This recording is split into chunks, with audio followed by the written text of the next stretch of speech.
ભરૂચની જાણીતી doctor Kiransinh Patel medical college and research institute સંલગ્ન સિવિલ હોસ્પિટલમાં આજે મેડિકલ આલમમાં ભારે ગરમાવો જોવા મળ્યો હતો, જ્યાં 150થી પણ વધુ MBBS ઇન્ટર્ન ડોક્ટરોએ પોતાના હક અને સ્ટાઇપેન્ડ માટે વધારાની ન્યાયિક માંગ સાથે એકત્રિત થઈને શાંતિપૂર્ણ રીતે વિરોધ પ્રદર્શન કર્યું હતું. હોસ્પિટલ પરિસરમાં એકઠા થયેલ આ યુવા ડોક્ટરોનું સ્પષ્ટપણે કહેવું છે કે તેઓ 24 કલાક ચાલતી ઇમરજન્સી સેવાઓ, દૈનિક OPD, દર્દીઓની સારવાર માટેના વોર્ડ મેનેજમેન્ટ સહિતની તમામ મહત્વપૂર્ણ અને જોખમી જવાબદારીઓ ખૂબ જ નિષ્ઠાપૂર્વક નિભાવે છે. આટલી કપરી અને સતત ફરજો બજાવવા છતાં હાલમાં તેમને માત્ર 15,300 જેટલું જ માસિક સ્ટાઇપેન્ડ ચૂકવવામાં આવે છે, જે વર્તમાન સમયની આસમાને આમતી મોંઘવારી અને કામના અતિશય ભારણની સરખામણીએ તદ્દન અપૂરતું અને અન્યાય કરતા છે.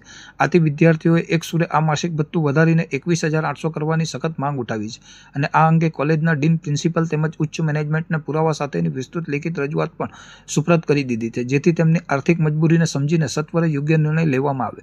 બીજી તરફ આ મામલે કોલેજ પ્રશાસન અને મેનેજમેન્ટ દ્વારા પણ તુરંત પ્રક્રિયા આપીને વિદ્યાર્થીઓની આ રજૂઆતને ગંભીરતાથી લેવામાં આવી હોવાનો દાવો કરવામાં આવ્યો છે. મેનેજમેન્ટના સત્તાવાર સૂત્રોના જણાવ્યા અનુસાર સંસ્થા દ્વારા અગાઉ જ ઇન્ટર્ન્સના હિતમાં નિર્ણય લઈને તેમના સ્ટાઇપેન્ડમાં 500 રૂપિયાનો વધારો મંજૂર કરી દેવાયો હતો અને આ વધારાની રકમ જે તે વિદ્યાર્થીઓના બેંક ખાતામાં જમા પણ કરી દેવામાં આવી ચૂકી છે.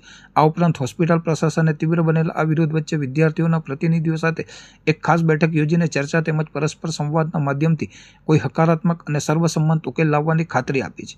મેનેજમેન્ટ દ્વારા સ્પષ્ટ કરાયું છે કે બંને પક્ષો વચ્ચે વાટાઘાટો દ્વારા વહેલી તકે યોગ્ય નિરાકરણ લાવવાના તમામ પ્રયાસો હાલ પ્રગતિમાં છે. જોકે સત્તાધીશો તરફથી આવી હકારાત્મક ખાતરી અને આશ્વાસન મળ્યું હોવા છતાં ઇન્ટર્ન ડોક્ટર પોતાની મક્કમ માંગણીઓ પર અડગ રહ્યા હતા અને આજે પણ તેમના આ શાંતિપૂર્ણ વિરોધ અવિરતપણે ચાલુ રાખ્યો હતો. હવે આગામી દિવસોમાં મેનેજમેન્ટ અને આંદોલનકારી ડોક્ટરો વચ્ચે યોજાનારી આગામી ચર્ચાના દોર બાદ શું આખરી નિર્ણય લેવાય છે અને આ ગતિરોધ ક્યારે સમાપ્ત થાય છે તેના પર સિવિલ હોસ્પિટલના તંત્ર સહિત સમગ્ર પંથકની જનતા. મારું નામ દીપ વ્યાસ છે અને અમે બધા અહીંયા સિવિલના ઇન્ટર્ન્સ ભેગા થયા છીએ સ્ટ્રાઇક કરવા માટે. સ્ટ્રાઇક એ રિલેટેડ છે કે અમને અમારું સ્ટાઇપેન્ડ બહુ ઓછું મળી રહ્યું છે. ઇનિશિયલી વાત હતી 18,000ની, એના બદલે અમને 15,300 જ આપવામાં આવ્યું છે. જ્યારે આ વાત અમે રજૂઆત કરી હતી મેનેજમેન્ટને, તો એ લોકોએ અમને એવી ધમકી આપી દીધી કે તમને જે 500 રૂપિયા બી વધારે ઇન્ક્રીમેન્ટ મળ્યું છે એ અમે પાછું ખેંચી લેશું, પ્લસ તમારી પાસે એક્સ્ટ્રા ડ્યુટી કરાવશું અને તમને વધારે એક્સટેન્શન આપી દઈશું, જે તમારા સ્ટિપ્યુલેટેડ ટાઈમ કરતાં બી વધારે હશે. જે 1 વર્ષની ઇન્ટર્નશિપ છે એની ઉપર અમને એક્સટેન્શન આપી દેવાની વાત કરે છે. તો અમારી ડિમાન્ડ એમ છે કે જ્યાં સુધી 21,800 રૂપિયાનો અમને સ્ટાઇપેન્ડ નહીં મળે ત્યાં સુધી અમારી સ્ટ્રાઇક કન્ટિન્યુ રહેશે.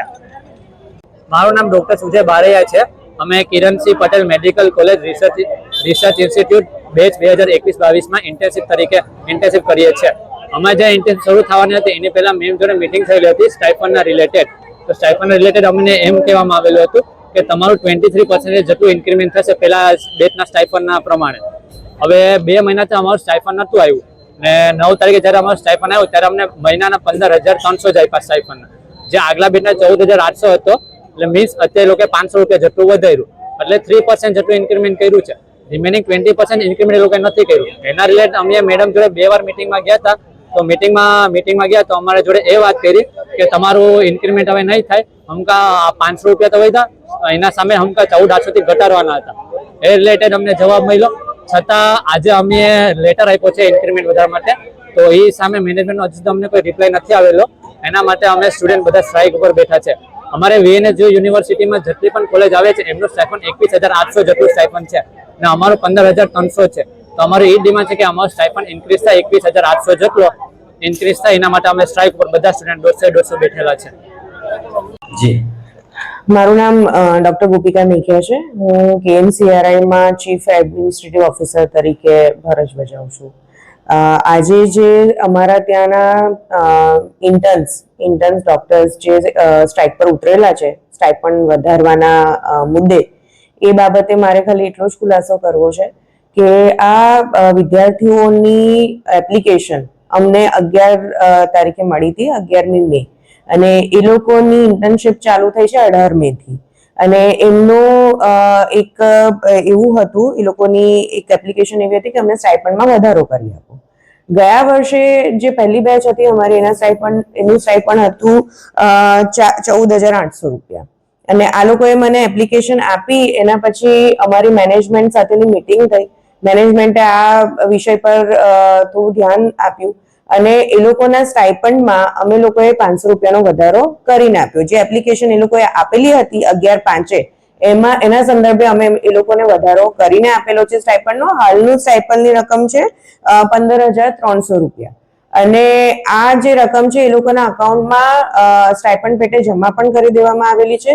ત્યારબાદ એ લોકોના તરફથી, વિદ્યાર્થીઓ તરફથી કે એમના યુનિયન તરફથી કે એમના કોઈ પણ રિપ્રેઝેન્ટેટિવ તરફથી અમને કોઈ પણ બીજી ઓફિશિયલ કોઈ પણ અરજી આપવામાં આવેલી નથી કે જેના માટે અમે આગળ કઈ કાર્યવાહી કરી શકીએ. એક અરજી એમની જે અમારા પાસે હતી એના ઉપર અમે એક્શન લઈ લીધું છે, એની કાર્યવાહી થઈ ગઈ છે અને એના પૈસા પણ એમના અકાઉન્ટમાં જમા થઈ ગયા છે. તેમ છતાં જો એ લોકોને અમારા સીએમડી સાહેબને મળવું હતું, એમને મીટિંગ કરવી હતી આ મુદ્દે આગળ વાત કરવા માટે, જે અંગેની મીટિંગ 13મી તારીખે બરોડા ખાતે નિર્ધારિત પણ કરવામાં આવેલી હતી અને જેમાં એમને સાંભળવાનો પણ વિષય મૂકવામાં આવવાનો હતો અને એમના પ્રશ્નો નિરાકરણ લાવવાનું ટ્રાય કરવામાં આવવાનું હતું.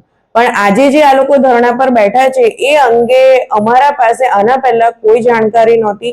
એમને જે અમને એપ્લિકેશન આપી હતી એ અંગે અમે નિર્ણય લઈ લીધો હતો, એમના હિતમાં લીધો હતો અને એમનું વળતર પણ એમને ચૂકવી દેવામાં આવેલું છે. ત્યારબાદ એમની કોઈ એપ્લિકેશન અમારા પાસે આવેલી નથી.